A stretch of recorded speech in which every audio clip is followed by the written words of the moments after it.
Okay, let's unpack this. Have you ever wondered if there's maybe more to success than just, pure hard work or maybe sheer unadulterated luck? hmm What if your thoughts, your deepest beliefs, maybe your entire mindset could actually consciously shape your reality? It's uh, it's really the grand question, isn't it? The one that's fascinated humanity for, well, centuries.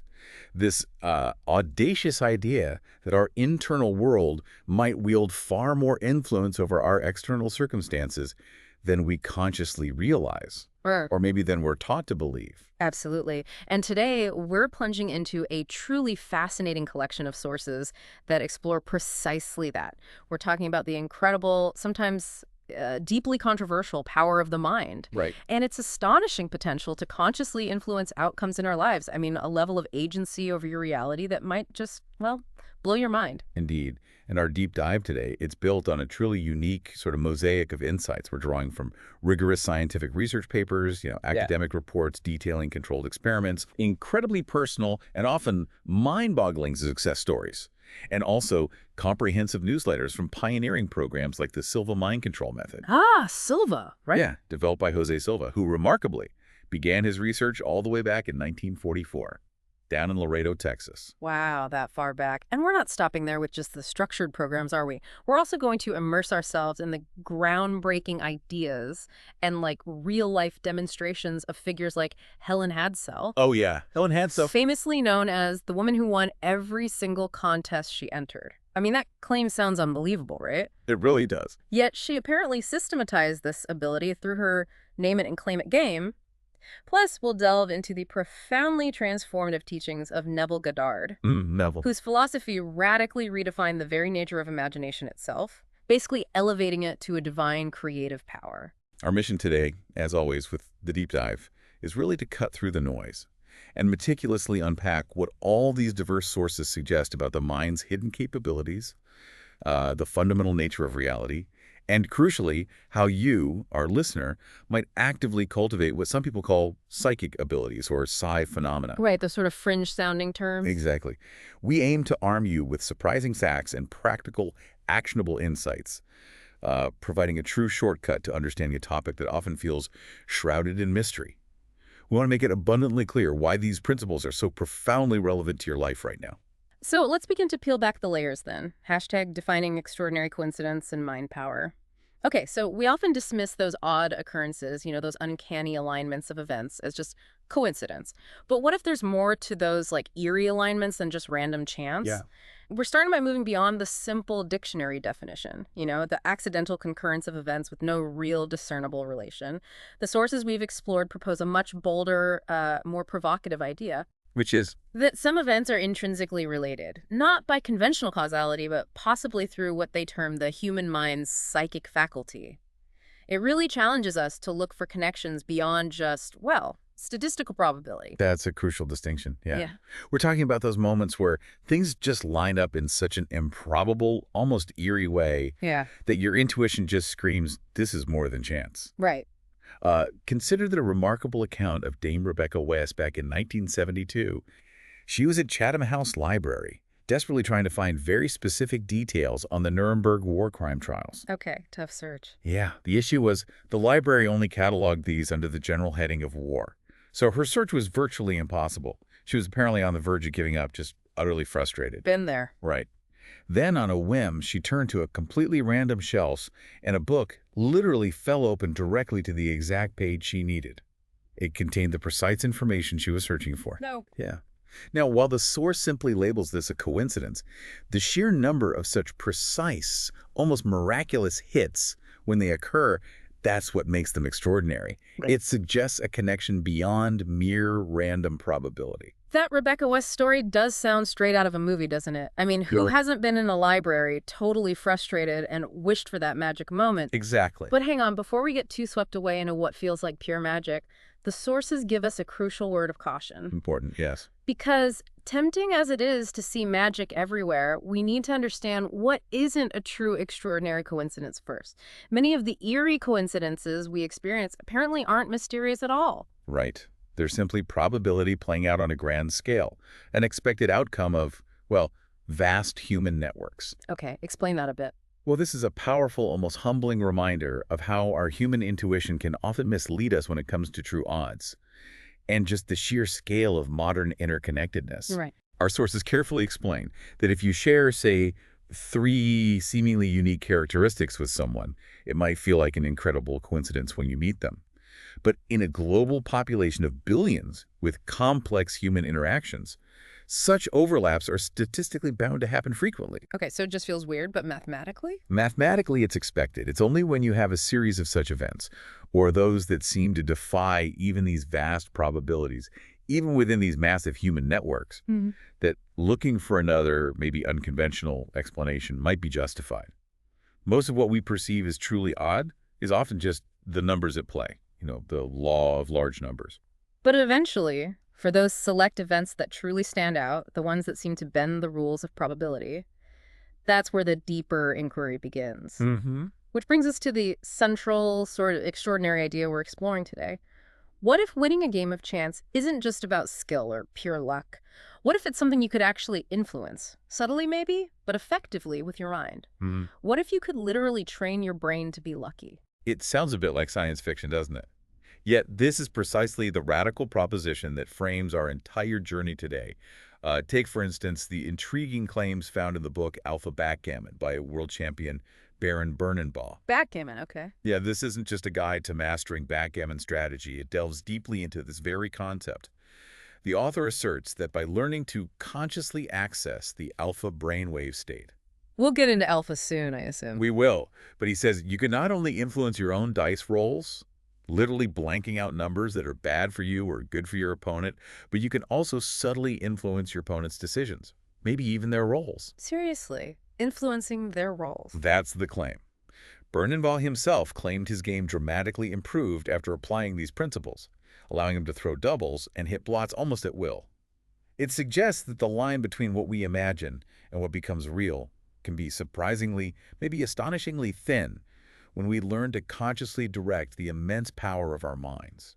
Okay, so if we're talking about constantly directing our minds to that level, how do we even begin? Like, what's the entry point? Right. Well, this is where our sources consistently point to the pioneering work of Jose Silva, who, as we mentioned, began his profound research way back in 1944. Silva again, yeah. He developed what's known as the Silva mind control method, and at its very core is this idea of accessing deeper brainwave states.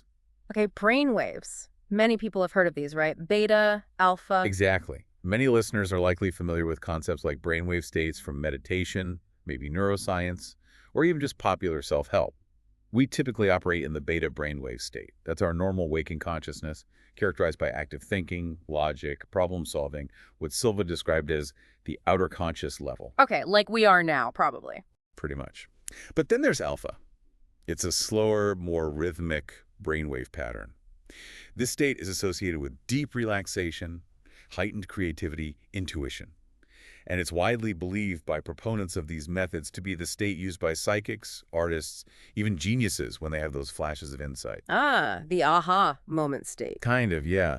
Silva called this the inner conscious level. And beyond that, you have theta, linked to drowsiness and light sleep, and delta, which is characteristic of deep, dreamless sleep. Got it. So the revolutionary goal in Silva's method wasn't just to experience alpha passively, like in meditation sometime, Right, is more active. but to teach individuals to consciously control the switch, from beta to alpha often in seconds, apparently. That's the claim. A skill traditionally thought to be attainable only by dedicated Zen masters or yogis after years of practice. But Silva asserted that the alpha level is the dominant, more powerful state for mental programming. Why? What makes alpha so special for programming? Because it's believed to be the state where your conscious intentions can impress directly onto your subconscious mind, bypassing the usual critical filters of the beta state. Okay, makes sense. And this wasn't just theory. No, not at all. The training Silva developed is intensely practical and systematic. It typically involves around 48 hours of instruction, often spread over consecutive nights or weekends, guiding participants through a series of specific mental exercises. And crucially, it's achieved purely through mental training. No machines or external devices required. It emphasizes that this power resides inherently within you. It's about cultivating profound self-mastery through disciplined inner work and focused attention. That deep alpha state sounds absolutely crucial then. because it's the gateway, according to these sources, to accessing the vast, largely untapped potential of your subconscious mind. Exactly, and the numbers here are pretty staggering. Sources highlight that your conscious analytical mind is responsible for only a tiny fraction, maybe a mere 1 to 5% of your total mental resources. Wow, only 1 to 5%. Yeah. Meanwhile, your subconscious mind, that vast ocean beneath the surface, wields an astonishing 95 to 99% of your mental and emotional power. 95 to 99%, that's huge. It's immense. The subconscious is repeatedly described as a fantastic control panel, one that, once understood and consciously directed, gives you this unprecedented ability to better control his entire environment and his future. How? By mastering your inner world to profoundly influence the outer. Okay, but how does mastering the inner world influence the outer? What's the mechanism? Well, this is the truly game-changing insight. The subconscious mind apparently cannot distinguish between external reality and internal imagination. Wait, it can't tell the difference. Not according to these teachings. This critical characteristic makes vivid, multi-sensory mental imagery an incredibly powerful tool for influencing reality. A concrete example the sources often use is finding a parking spot. Ah, the classic parking spot manifestation. Exactly. Individuals, even those who were initially skeptical about psychic stuff, would mentally select a parking spot they wanted, vividly picture themselves arriving and parking easily, feeling good about it, and then just release the thought. They consistently found that if they allowed at least 10 minutes or so for the manifestation, a space would pretty much always be available when they got there. The subconscious just accepts the mental image as a command, or perhaps as reality already achieved. That expectation, that profound feeling that it's already done, seems to be the ultimate accelerant then. Absolutely. Which brings us directly to cultivating unwavering belief and expectation. A foundational principle echoed across all these diverse sources, from Silva to Goddard, is this: anything the mind can conceive and believe, it can achieve. A famous quote. But this isn't just about positive thinking, is it? It explicitly requires unwavering belief, demanding that you allow no doubt whatsoever to enter your conscious or subconscious programming. Right. It's not merely about intellectually thinking it or wishing for it. It's about deeply, viscerally knowing it. This concept, sometimes called the knowingness, refers to a deeply felt intuitive guidance, an inner certainty that provides specific, accurate details, but doesn't come from logical reason or conscious deduction. Can you give an example of this knowingness? Sure. Consider the accounts of individuals like Mary Elizabeth Myers. She reported approximately $15,000 in casino winnings back in the early days of Silva's programs. 15 grand back then was a lot. A significant amount. No. She recounted seeing 5.1 on her clock stove and then inexplicably hearing number 2 repeatedly in her mind before placing significant bets at a roulette table. And those specific cues led to substantial wins. Wow. Similarly, Judy Wagner described feeling a powerful, undeniable call to a specific casino on a particular day, an intuition she followed which led her directly to hitting a jackpot. This quiet, unwavering certainty, rather than just a hopeful wish, seems to be the profound differentiator. And the emotional state, the feeling, is truly paramount here, isn't it? Oh, absolutely central. The sources are crystal clear on this. Feeling is the key ingredient, not thinking. It's your emotional state, the vibration that you're emitting, that is paramount. So your inner frequency. Your inner frequency, exactly. The emotion you attach to your desire dictates your outer experience. It's about aligning your internal state with your desired outcome, making it an energetic match. As Abraham Hicks so powerfully states, nothing is more important than that you feel good. That's quite a statement. Feel good above all else. The profound implication there is that your current emotional state isn't merely a reaction to your circumstances, but it's an active broadcast, shaping what comes next. Feeling good aligns you with desired outcomes. Okay, so building on these foundations brainwave states, the subconscious Jose Silva's vision was truly revolutionary for his time. He fundamentally rejected the idea, which was prevalent then, that ESP, or psychic ability, was some rare mystical gift for only a select few. Right, the sort of chosen one idea. Exactly. Instead, he believed it was a universal, innate psychic ability that everyone possesses and can develop, much like a muscle that strengthens with consistent exercise. Interesting. So less perception, more projection. Precisely. He even deliberately redefined ESP not as extrasensory perception, but as effective sensory projection, emphasizing active use, conscious direction, and intentional manifestation rather than just passively receiving information. Okay, effective sensory projection. I like that. And his whole body of work, you called it psychorientology. That's right, psychorientology. And it wasn't about creating gurus or followers, quite the opposite. It deeply emphasized self-mastery, personal responsibility, and critical thinking. He strongly warned against blindly following advice, urging individuals to use their own judgment and internal guidance. So it's about empowerment, not dependence. Absolutely. The profound takeaway here is that Silva's method is about empowering the individual, giving you tools to navigate and shape your reality, rather than fostering dependence on some external authority. Makes sense. So what are some of these key techniques within this system? Well, one cornerstone is the mental laboratory. This is a vividly imagined inner mental space, like a perfect sanctuary that you construct in your mind. Your own inner lab. Exactly. A place where you can work on problems, send healing intent to others, maybe receive insights from imaginary advisors who are essentially seen as manifestations of your own higher intelligence or subconscious wisdom.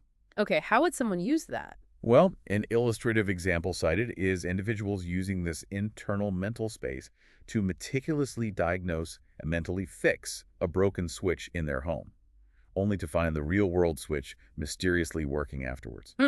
Okay, what else? Then there's the incredibly practical three-finger technique. This is a consciously programmed physical gesture, bringing your thumb, index, and middle finger together while you're in that deep alpha state. Like a shortcut trigger. Precisely.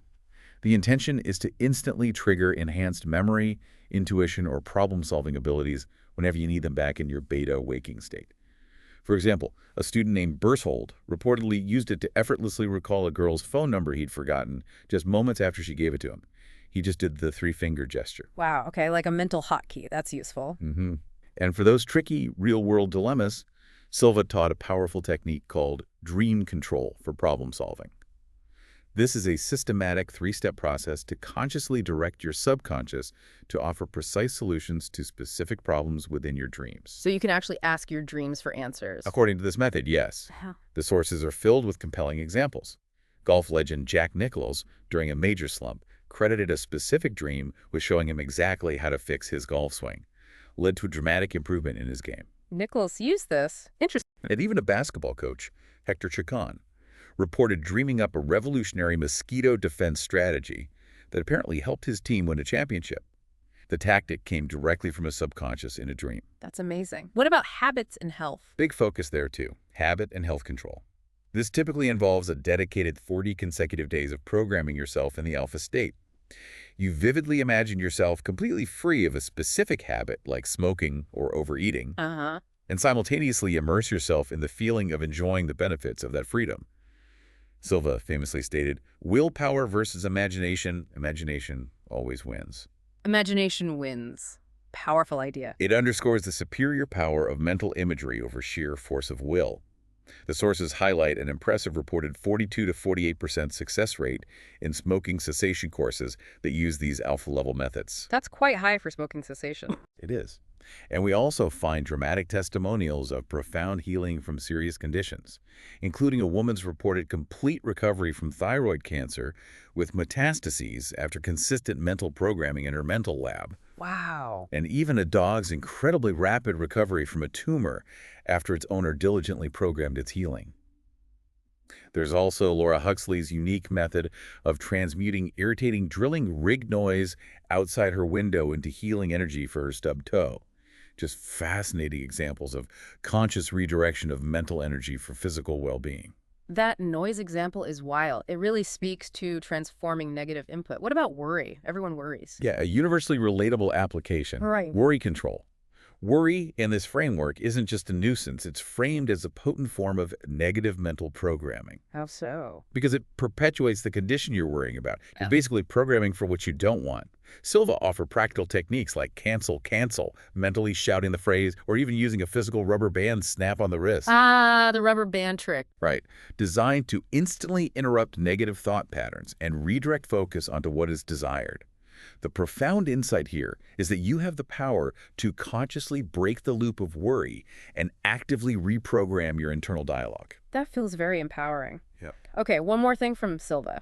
Yes, and this one comes with significant ethical weight. Ethical subjective communication.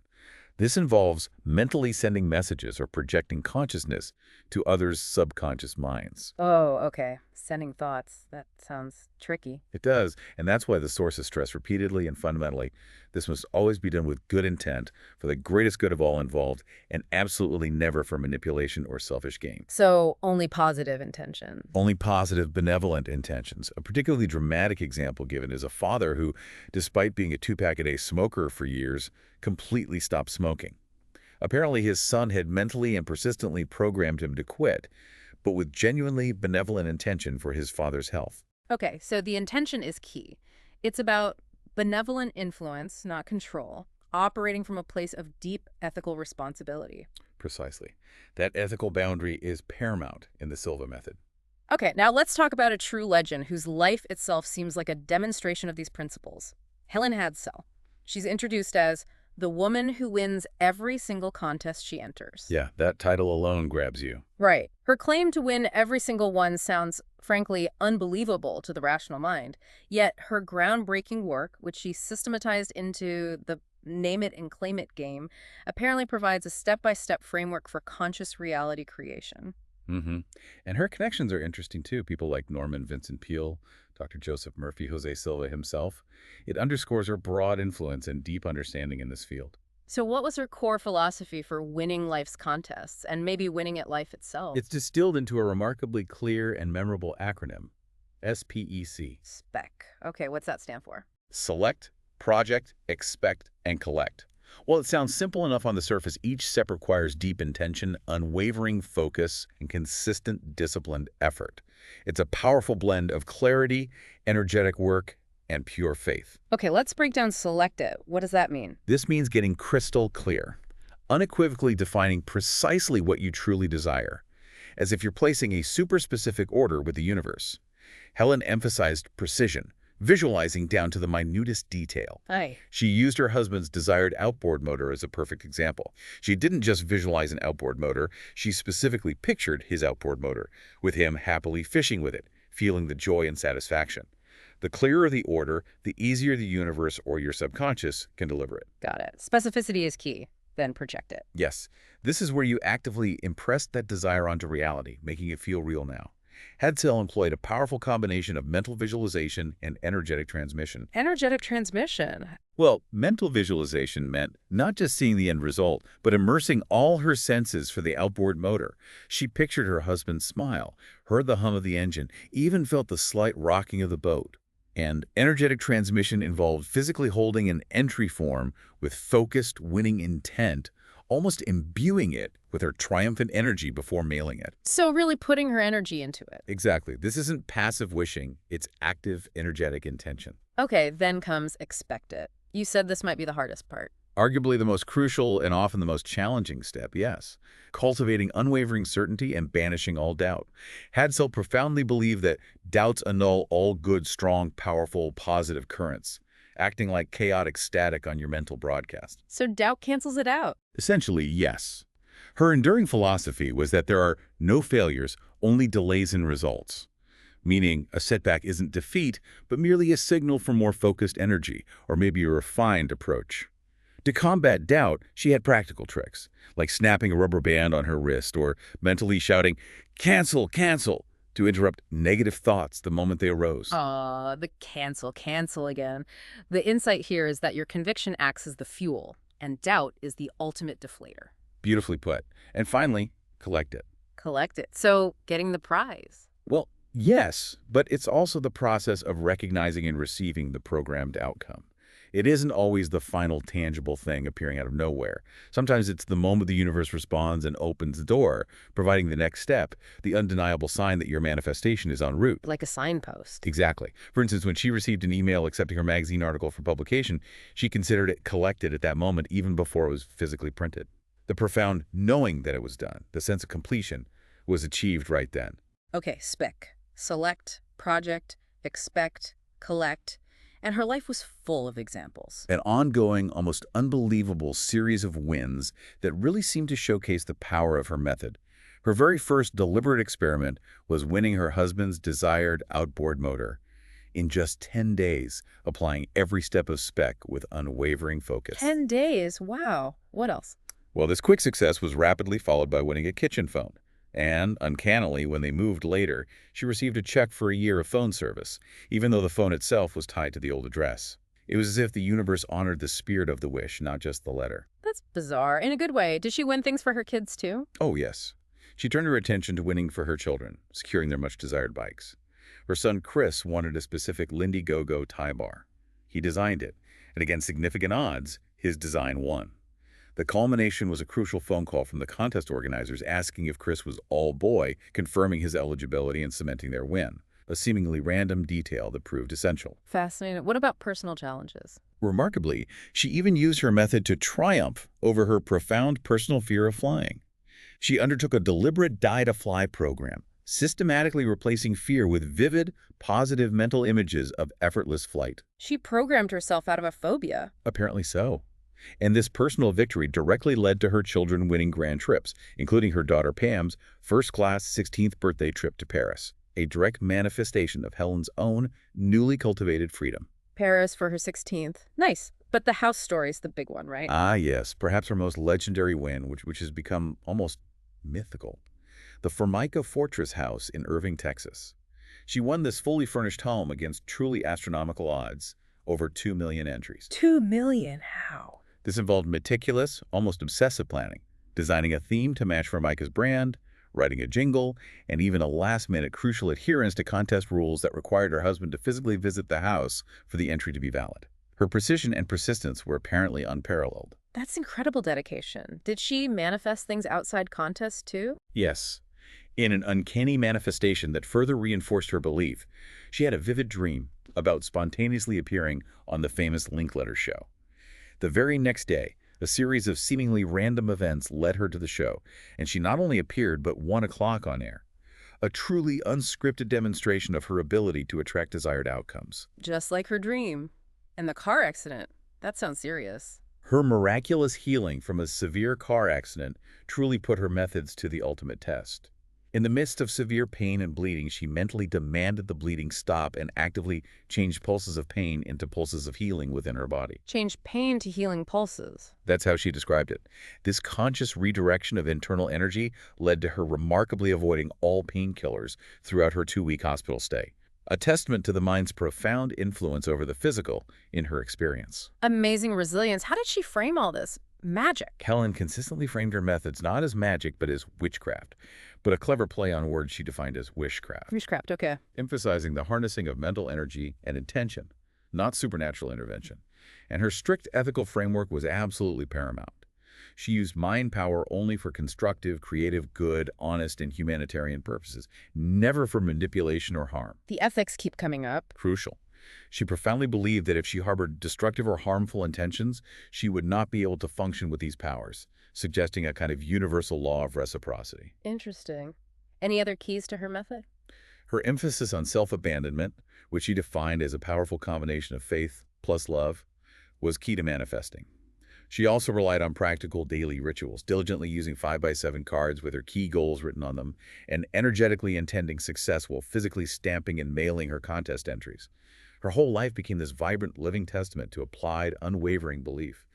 Okay, so building on this idea of the mind as an active creative force, we arrive at the teachings of Neville Goddard.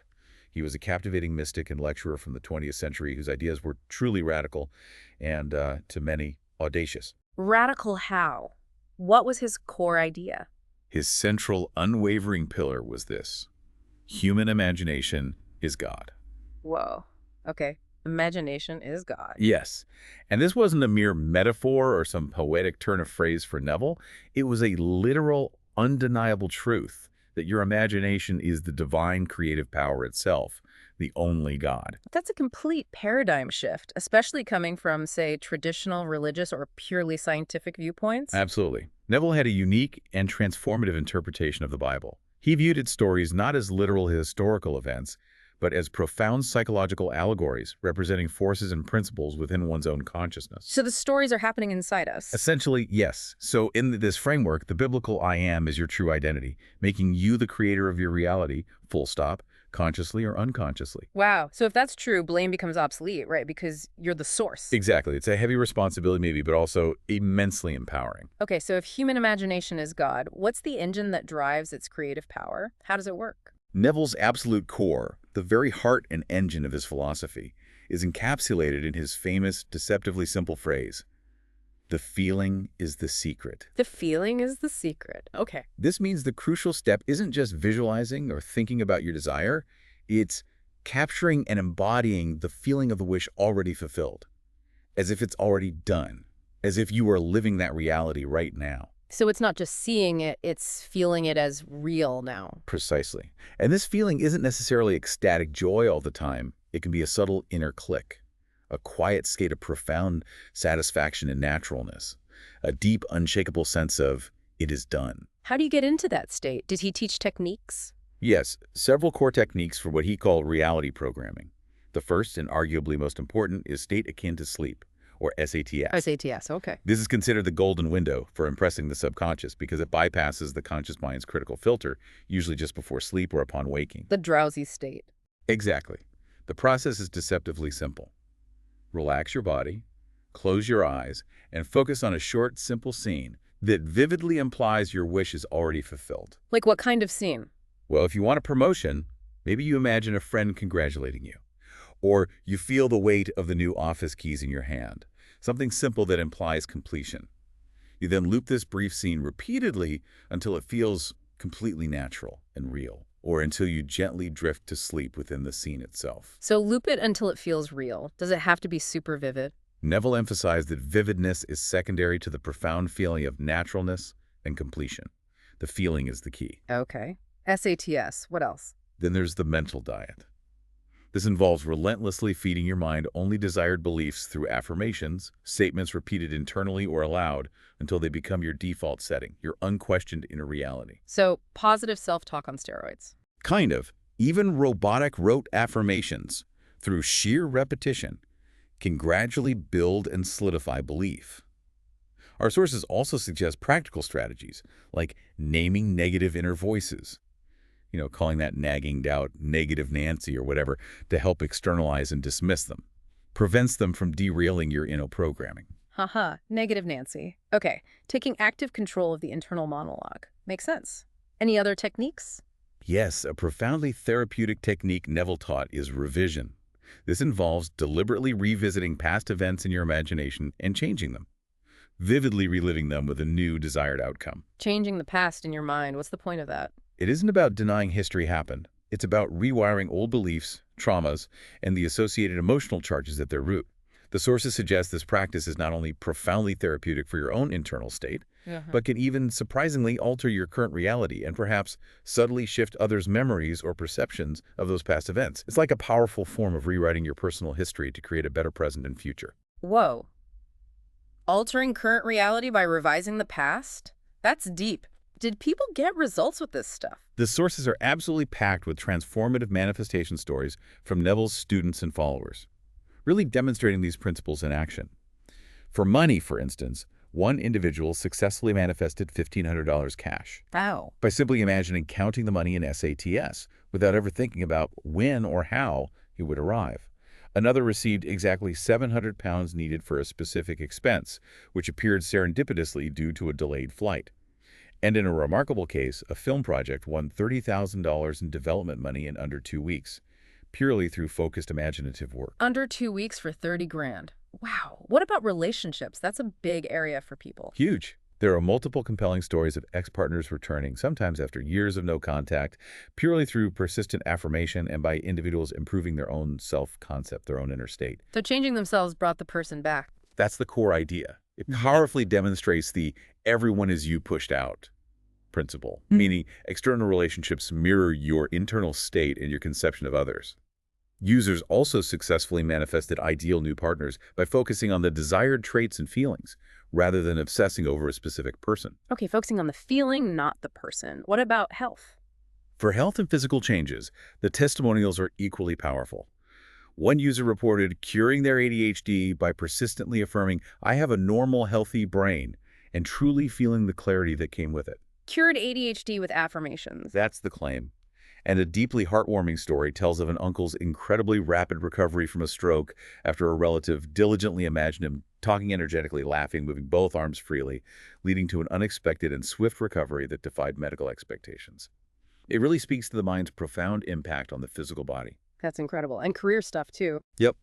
In career and opportunities, the stories reinforce the principle. One individual successfully manifested a new job where the interview conversation played out exactly as they had imagined it, every detail. An engineer landed their desired job with a significantly higher salary just by vividly visualizing the job offer and believing in their worthiness. Okay, so lots of compelling stories, but it can't be that easy, right? What are the common challenges or pitfalls? Definitely not always easy. Yeah. The sources meticulously detail common challenges. Letting go of the how and when is a frequent stumbling block for many. The need to control. Exactly. It's not about abandoning the desire, but about releasing all control over the specific process or timeline of its manifestation.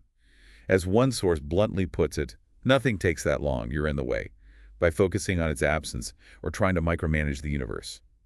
The key is to plant the seed and trust the unseen forces. Okay, letting go of the how. What else? Persistence in the desired state is absolutely essential.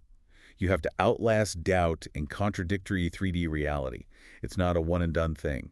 It's a constant, unwavering return to the inner reality of the wish fulfilled, even when the outside world screams otherwise. So keep returning to the feeling no matter what. Keep returning to the feeling. Yeah. And the challenge of denying the power of the old story is also significant. The old story. Meaning, understanding your current 3D reality as merely a reflection of a past state of consciousness, not a dictator of your future.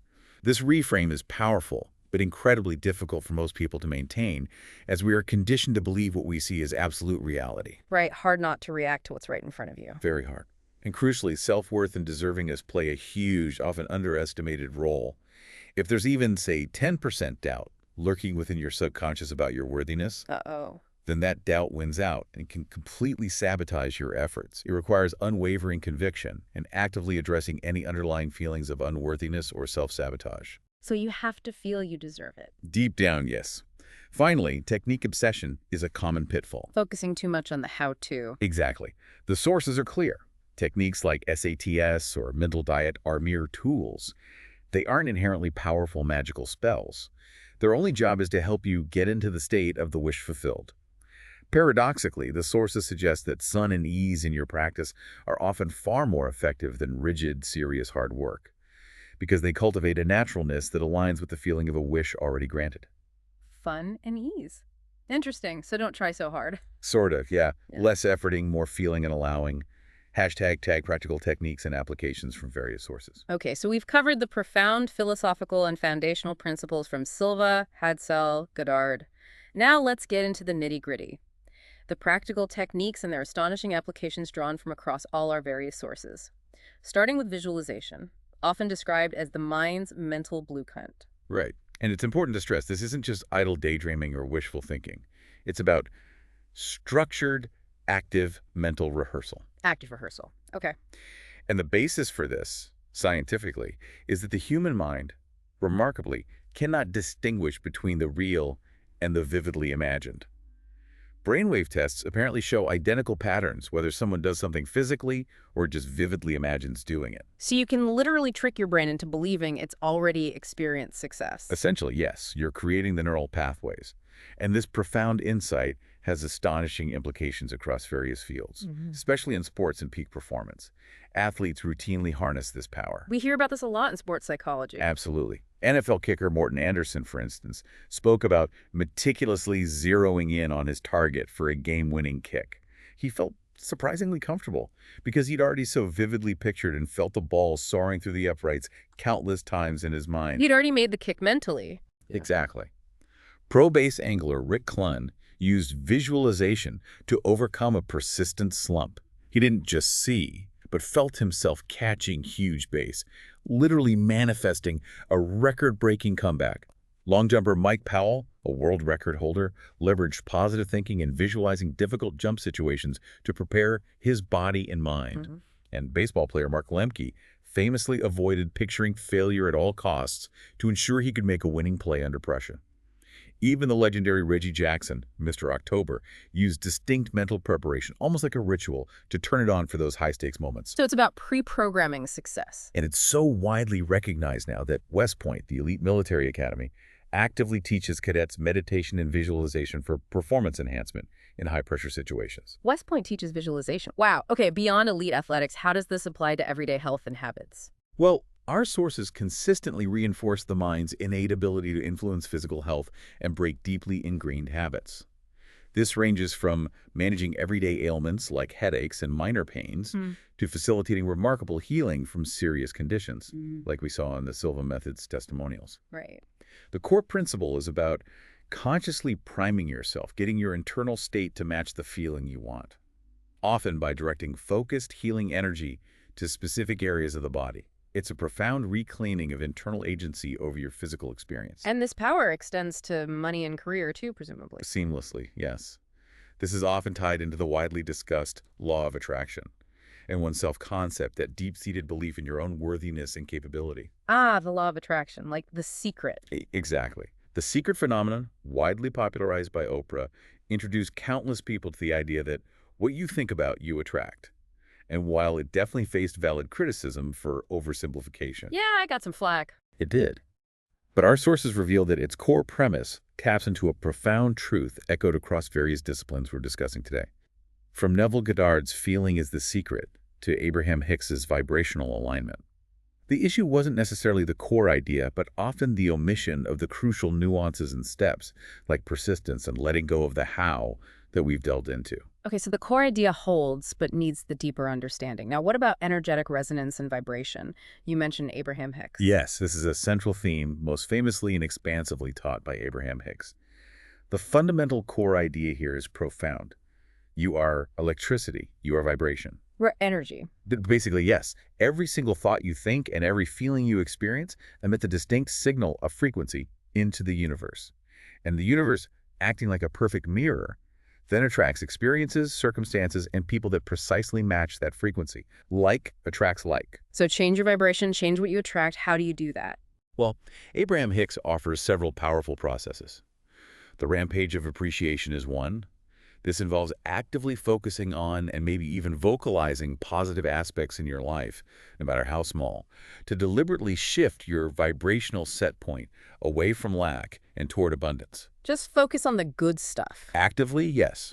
Meditation is presented as a deceptively simple yet profoundly powerful way to quiet the mind, which then allows you to release the resistance that has been keeping what you have been asking for at bay. It's less about achieving something, more about releasing the blockages. Quieting the mind lets good things in. Got it. Segment intending is another very practical technique. Proactively setting intentions for each part of your day, however small the segment your commute, a meeting, making dinner. Intend how you want each part to go. Exactly. This allows you to reclaim control and become a deliberate attractor in every moment, rather than just passively reacting to circumstances. It puts you firmly in the driver's seat of your day. I like that, taking charge of the small moments. And a concept that alleviates much stress is turning it over to the manager. This means releasing the incessant need to control the how and when once the intention is clearly set. You trust with unwavering faith that divine intelligence or the universe itself will orchestrate the bridge of incidents, the precise sequence of events, people, and circumstances needed for your manifestation to appear effortlessly. So set the what's and why, and let the universe handle the how. That's the idea, letting go of the struggle. Abraham Hicks also offers various games designed to help you maintain a positive vibration and feel good now. Games? Like what? Well, the What If game involves playfully imagining ideal scenarios for everything. The Feel In It game is a 247 commitment to finding ways to feel good about your desired outcome before it manifests. The Spending game involves spending imaginary millions to align your vibration with abundance. And I Have It Now, let's encourage you to appreciate and acknowledge past manifestations, reinforcing your belief in your creative power. Fun ways to shift your feeling state. Okay, what about just speaking things out loud? Does that matter? The power of spoken words is also a recurring and potent theme across many sources. It's emphasized that every spoken word is influencing the quality of our lives. Vocalizing your desires repeatedly with strong conviction and belief apparently adds another layer of power to the intention, actively projecting that energy out into the world. So saying it reinforces it. Seems to be the idea. Techniques like the mirror technique, looking directly at yourself in a mirror, affirming your desired self, and future and powerful slogans like, "We do the impossible any place, anytime," are used to directly program the subconscious and build unwavering self-belief. Okay. Finally, let's look at some very specific strategic contest winning techniques. You mentioned Helen Hadsell, but are there general tips from pros? Yes, gleaned from professional contestants. Consistent winners, our sources say, are far from just lucky. They operate more like professionals, employing a calculated combination of volume, strategy, and a very specific mindset that transcends mere chance. Okay, so strategy matters. Like what? Timing can be surprisingly crucial.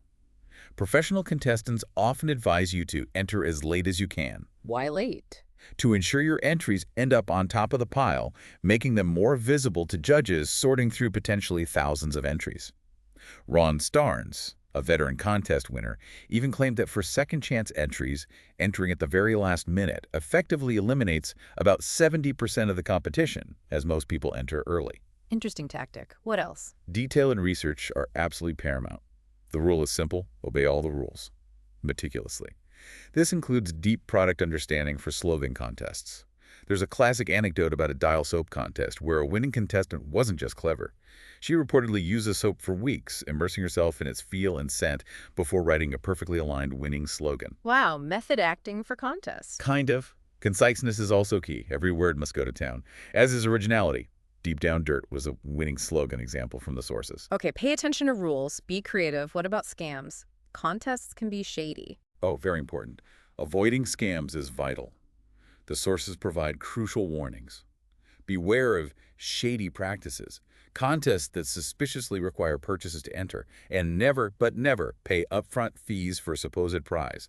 A legitimate win doesn't require you to pay. Good rule of thumb. Al Moore's harrowing Polaroid experience illustrates this perfectly. His supposed grand prize trip was bait and switched into inflated award credits that cost him more than they were worth. Vigilance is absolutely key. Right. And underlying all this strategy. Underpinning it all is a pervasive and powerful winner mindset. Phil Harrison, a prolific winner, genuinely cultivated his own luck through relentless effort and belief. Freddie Stokely Sr. literally saw himself shaking hands with Ed McMahon, vividly picturing the publisher's clearinghouse prize patrol at his door. He lived the win beforehand. Exactly. And dreams of specific wins, down to precise numbers or outcomes, are remarkably common among consistent winners. We see this with Sheila Whiteside, who dreamed winning lottery numbers, Gene Brancaccio dreaming specific horse racing outcomes, and Janet Kell dreaming precise contest details. It's as if their subconscious was already living the victory before it happened. Hashtag tag scientific inquiry into psi phenomena. Okay, now let's transition from these personal methods and anecdotes to the realm of more rigorous scientific inquiry into psi phenomena. Psi. Okay, that's the academic term for psychic stuff, right? Telepathy, clairvoyance. Exactly. Psi encompasses phenomena like telepathy, mind-to-mind communication, clairvoyance, perceiving distant or hidden information, and psychokinesis, the mental influencing of physical systems. And while often seen as extraordinary or even impossible, many of our sources, including academic researchers, argue these are not some rare gift, but actually a natural human ability we can all develop. Like a muscle again. Like a muscle that strengthens with consistent exercise and directed intention. That's the perspective. But is there actual scientific evidence? Or is it all just stories? Well, what's truly compelling is the surprising body of empirical evidence and meta-analyses supporting these claims, often coming out of university labs, though sometimes controversially. Like what kind of experiments? The Ganzfeld experiments, for example, designed specifically to test telepathy, have consistently shown statistically significant positive effects. How does Ganzfeld work? In a typical Ganzfeld setup, you have a sender who tries to mentally transmit a randomly chosen image or video clip to a receiver. The receiver is in a state of mild sensory deprivation, like ping-pong ball halves over the eyes, diffuse light white noise through headphones to reduce external distractions and encourage internal focus. Okay, sensory restriction. Right. Afterwards, the receiver is shown 4 options, the target plus 3 decoys, and tries to identify which one the sender was focusing on. Across hundreds of studies and meta-analyses, the hit rates are consistently above the 25% chance expectation, with aggregate odds against chance sometimes reported as high as 45,000 to 1. 45,000 to 1? That's significant. Has it been replicated? Crucially, yes. These results have been replicated by independent researchers and automated Otto Ganzfeld tests, specifically designed to remove any potential experimenter bias, still yield positive results, significantly strengthening the findings. Okay, so Ganzfeld for telepathy. What about influencing physical things, psychokinesis or PK? For PK, the mental influencing of physical systems, random number generators, RNGs, are key tools in modern research. Like the things used in computers for randomness. Exactly. These are digital devices that, based on the unpredictable nature of quantum mechanics, are designed to produce truly random sequences, like an infinitely fast, purely objective coin flip. Yet in numerous controlled studies conducted over decades, human intention has been shown to subtly but consistently influence them. Influence randomness. How? By nudging the odds slightly in one direction. It's usually a very small effect in any single trial, but when aggregated over many trials and studies, it becomes statistically significant. The aggregate odds against chance for these effects across decades of research are astonishing, sometimes cited as about 1 in a trillion. 1,000,000,000 to 1 against chance. That's mind-boggling. It is. Dr. Gallenberger's personal experiences, which he relates at Princeton's Peer Lab, where he apparently influenced random events, and his later Inner Vegas workshops, where he teaches participants to influence casino games using these principles, underscore the belief in this subtle, consistent mental nudge on pure randomness. Okay, influencing random numbers. What else is studied? Then there's the intriguing phenomenon of presentiment. These are experiments designed to detect physiological responses before a future event happens. Your body knows before something happens. That's what the data suggests. Studies show physiological responses like changes in heart rate, skin conductance, even fMRI brain activity occurring fractions of a second before randomly selected emotional or shocking pictures appear on a screen. The body, remarkably, seems to react to future events before the conscious mind registers them. Wow. The odds against chance for presentiment effects across various studies are reported around 125,000 to 1. It's as if a part of us has a subtle precognitive sense. That's wild. What about healing? Can intention actually heal? Healing studies also offer intriguing empirical evidence for this mind-body connection, or perhaps mind-other connection, beyond spontaneous remission where serious diseases just vanish without conventional explanation. Which does happen, rarely. It does. But there are specific controlled studies too. All known, though controversial example is Randolph Bird's 1988 double-blind study on intercessory prayer for cardiac patients. Double-blind prayer study, how did that work? Patients in a cardiac care unit were randomly assigned to either a group that was prayed for by prayer groups outside the hospital or a control group that wasn't. Crucially, neither the patients, their doctors, nor the nurses knew who was in which group. And the results? The results showed significantly better outcomes for the prayed-for group.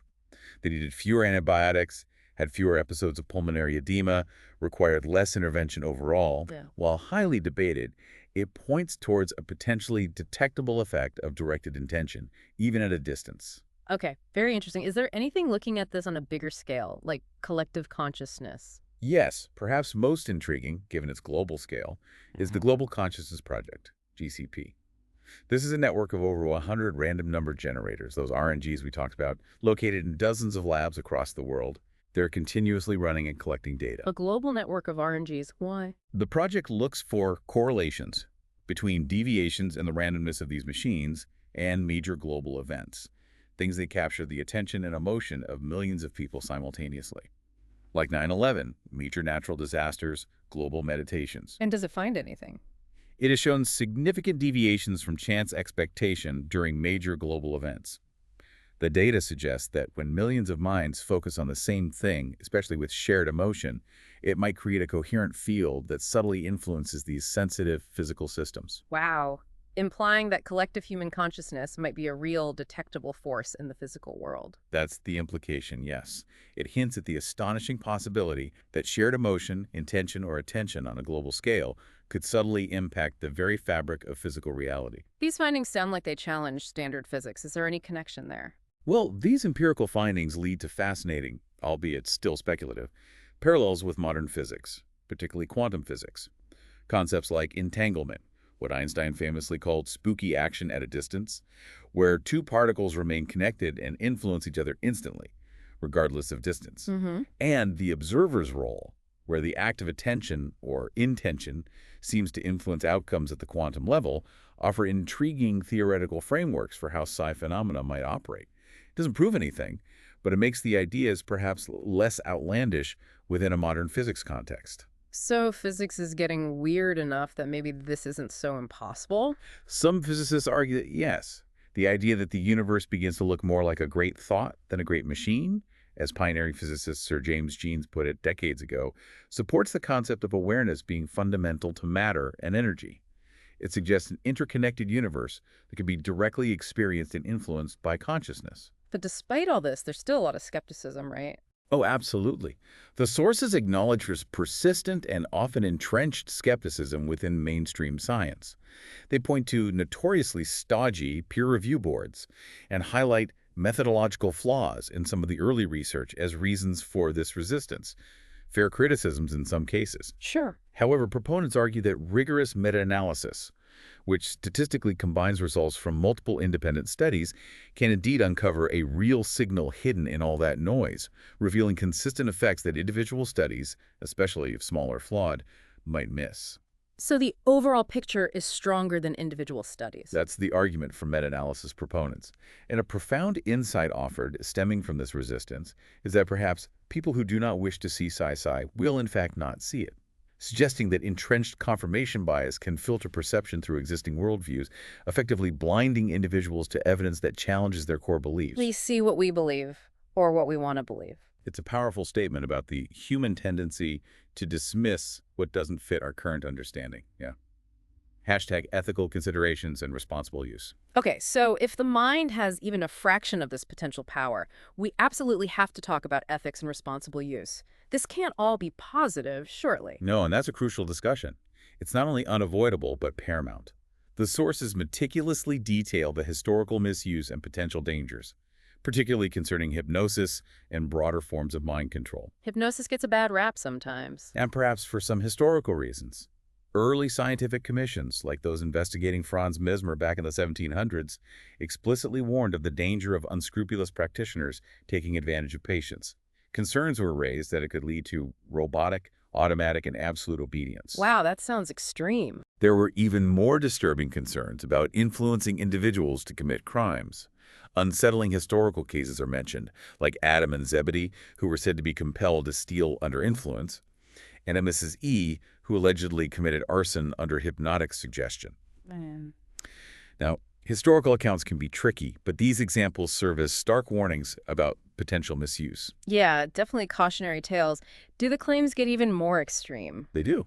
Some sources touch on figures like a Dr. Jung, who spoke of psychic dominance, direct, conscious control over others' minds, which he audaciously called the greatest power that God ever gave man. Psychic dominance. Okay, that's unsettling. Very. And even more disturbingly, there's mention in some corners of dark claims surrounding things like remote neural monitoring, RNM, and biochips by intelligence agencies, allegedly operating in an extra-legal limbo. While these are extreme claims, often in conspiracy theory territory, and lack robust proof, Right. they highlight the very real human fear of external control over one's thoughts and actions. They push the boundaries of what's considered possible and what's definitely unethical. It taps into a primal fear. It does. And a truly disturbing aspect highlighted in some sources is the alleged deliberate propagation of myths by influential figures like Milton H. Erickson, a very renowned hypnotherapist. What kind of myth? He apparently falsely claimed, according to these sources, that deep hypnosis doesn't truly exist or that one can't be made to act against their will under hypnosis. The sources allege this was done strategically, partly to calm the public's fear, but also, ironically, to increase the subject's susceptibility to influence, essentially using disinformation as a subtle first stage of induction. Whoa! Using denial to increase susceptibility. That raises huge ethical questions about truth, consent, and the responsibility of those wielding influence. Massive questions. However, within the actual teachings we focused on, like Silva's and Hadsel's, ethics are given significant and fundamental importance. They are a truly foundational pillar of their methods. That's good to hear. How do they define ethics in this context? It's explicitly defined as living according to principles that govern our behavior and human relationships in accordance with the greatest common good. This means that mind power, in their framework, should only be used for constructive, creative, good, honest, and humanitarian purposes. So the do no harm principle, basically. And much more. It's proactive good, never for manipulation, harm, or selfish gain at others' expense. Helen Hadsell, for instance, firmly believed that if she harbored any destructive or harmful intentions, she would immediately not be able to function with these powers, like an inherent ethical safeguard built into the universal laws they believed in. Okay, so intending harm blocks the ability, in her view. What about Neville Goddard's law of assumption? Manifesting a specific person feels ethically gray to some. It's a common point of discussion. The law of assumption touches on this subtly. It suggests that manifesting an SP, a specific person, isn't actually manipulation of their free will. Instead, it's about changing one's own internal conception of that person. How does changing yourself affect them? The idea is everyone is you pushed out, meaning your perception of them, your assumptions about them, are ultimately what influences their behavior towards you. So you change your inner world, your assumptions about them, and they reflect that change back to you. It reframes manipulation as an internal shift, not an external imposition on their will. Whether one accepts that framework is another matter, but that's the explanation. Okay, it's about changing your perception of them. Interesting reframe. What about Abraham Hicks? They talked about selfishness. Yes, Abraham Hicks offers a unique perspective on the art of selfishness. But it isn't selfishness in the conventional negative sense. It's a reframe. How so? Focusing on your own vibrational alignment and feeling good is presented as paramount. The reasoning is that you can't truly be of genuine good to others, you can't effectively raise their vibration or help them manifest until you are first good to yourself and in a state of high vibration. It's about filling your own cup first so you can genuinely overflow for others rather than giving from an empty place. Okay, self-care is a prerequisite for helping others. Makes sense.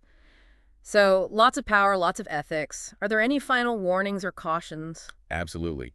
The sources provide crucial balanced perspectives and cautionary notes to ground these powerful concepts in realism. They offer clear warnings. There is no way you can read a book of instructions on positive thinking and wake up tomorrow with $1 million. Right, it's not instant magic. Emphatically, not a magic wand.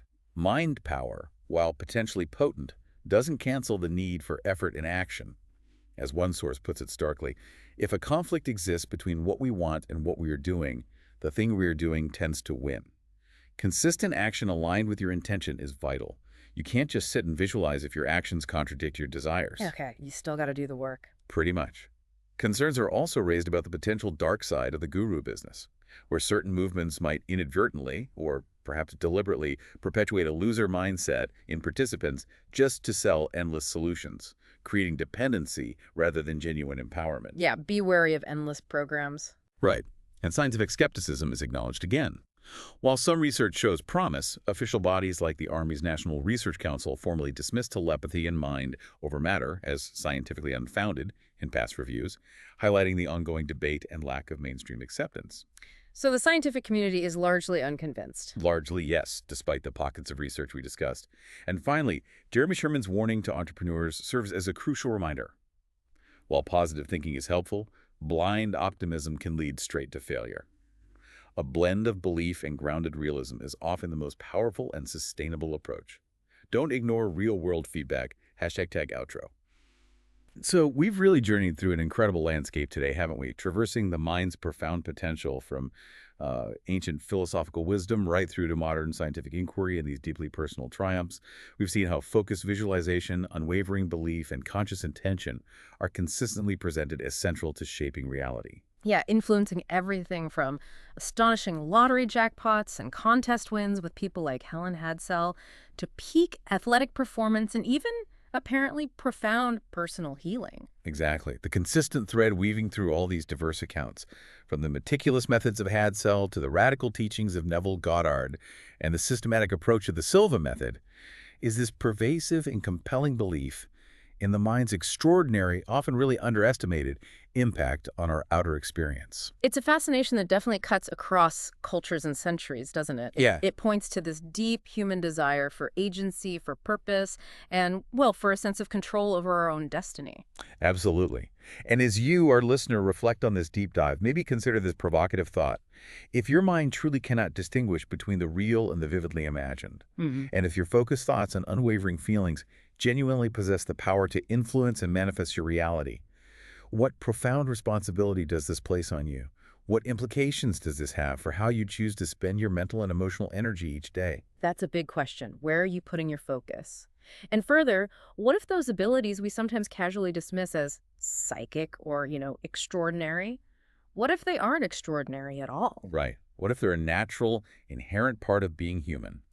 A latent potential lying dormant within each of us, simply waiting for you to consciously acknowledge and, well, wake them up, Waiting to be activated. perhaps. We wholeheartedly encourage you to meticulously curate your internal landscape, just as you would your garden, filling it with deliberate intention, sustained positivity, and a crystal clear vision of what you genuinely want to create in your life. Understand that your emotional state is your constant broadcast, your point of attraction. So, what impossible barrier might you reconsider today, knowing the potential power of your internal world? What new state of being, what grand reality, what profound sense of knowing will you choose to step into and embody right now? Knowing, or at least believing within these frameworks, that the outer world, in its deepest essence, has no choice but to eventually conform to your unwavering inner conviction. Keep exploring these ideas. Approach your world with an open mind, definitely a curious heart, and stay ready for those moments of synchronicity, those coincidences. They might be closer and more meaningful than you think.